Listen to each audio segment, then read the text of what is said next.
All right, so this is what we're trying to build. We have all the material, finally. We have a square tube, we have all the dom tubing we need. But to make everything square, we have to make the jig first. So this is what we're gonna be working on in today's video. This is gonna be part 1 of the cross cart build. I'm super excited. I wanna bring you guys along with me on this whole process. If you guys wanna build something similar, you can get the exact plans that I'm using in this video. I have modified them a little bit. You guys can check out KJ Racing's channel. He's the one that has all the information, all the instructions. You can buy all of these build plans. I'll link his channel in the description below. Holy shit, that's a big wasp. Get out of here. He's gone. We're good. Let's go ahead. Let's get this build started. We're gonna have to make some measurements and cuts. Let's get right into that.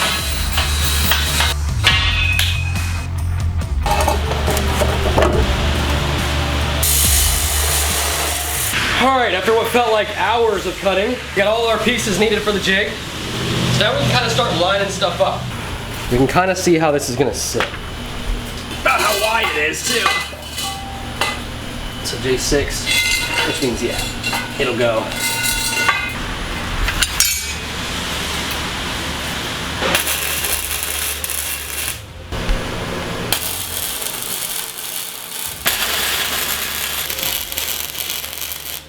That is pretty squared up, pretty much as it's gonna get. There's almost no wiggle room in that, because this is where the measurements, they have to be perfect. Look on here, 7 1/4 center to center. Right? And then we got 3 1/4 off center, 30 7/8 center to center. So that's, and then we just got to center this assembly. That's not that bad. It's getting these ones and these ones put in the right spot. It's 1.5 inches.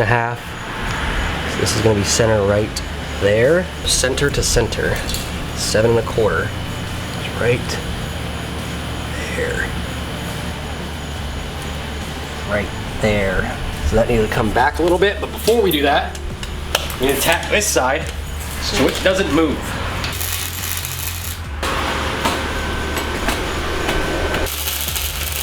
Make sure the distance has stayed 7 1/4 and 7 1/4. Right on the money. 30 7/8 is right. That one's lined up good. This, we have to find center. That is why we can use extras of these. You don't have to, but you can, to try and actually like get this center. This is exactly, what is that, 51 7/16, just a little past 25 3/4. So it'll probably be like right there. We need to make sure that is center though. And to do that, we're gonna go from that mark to the end. It's 25 3/4. That is center.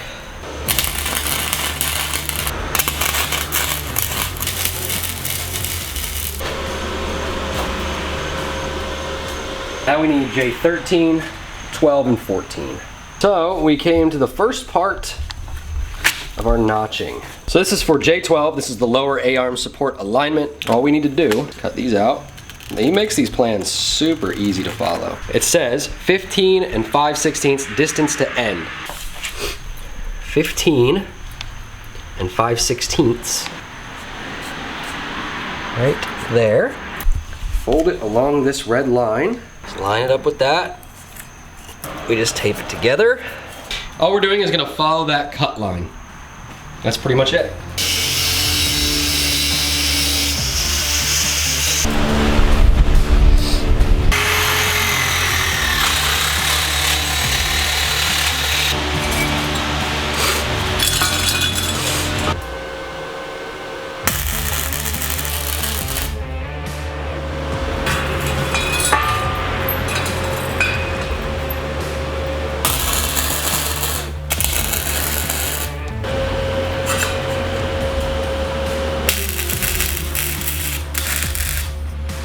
Now that we have that front assembly done, all we have to do is the uprights, and this jig will be complete and ready for the actual frame part of it. That's gonna be fun. I'm so stoked about this. This is gonna be sick. So I'm trying to figure out how we're gonna get this to actually stand upright. Once I have it lined up with this center line, we need to line up that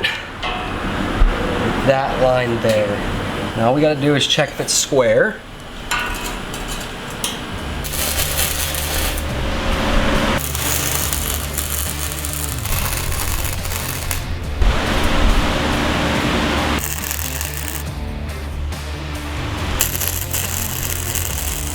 Robert,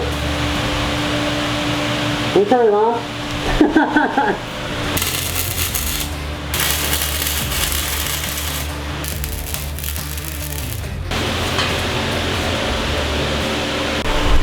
heard something pop. Okay, we're good. All right. Dude, we're done. Now we just gotta check and see if everything's square and straight. That one's good. That one's good. Holy crap, we did it. These should be 6.5 inches apart. Center to center. And they are 6.5. They are. She is ready to build a crosskart. I'd say it looks pretty dang close. Hell yeah. The only thing that we did wrong, it's not really gonna make too big of a difference. When I did the measurement for this, I was supposed to be from the bottom, lined up with a line that I created, not the top. But this is just a structural support, no biggie. They came out really nice. Really nice. Well, I hope you guys enjoyed the video. I'm super excited to actually start putting some of the Dom tubing on this and getting this crosskart squared up on this jig. This is gonna be sweet. The only thing this is for is to take the tube, once we bend it, to kind of hold everything in place while we weld it for the main chassis. Once the main pieces of the chassis are done, we can lift it off and this will pretty much have no use anymore. But if you guys have any questions about this, leave in the comment section below and we'll see you in the next video.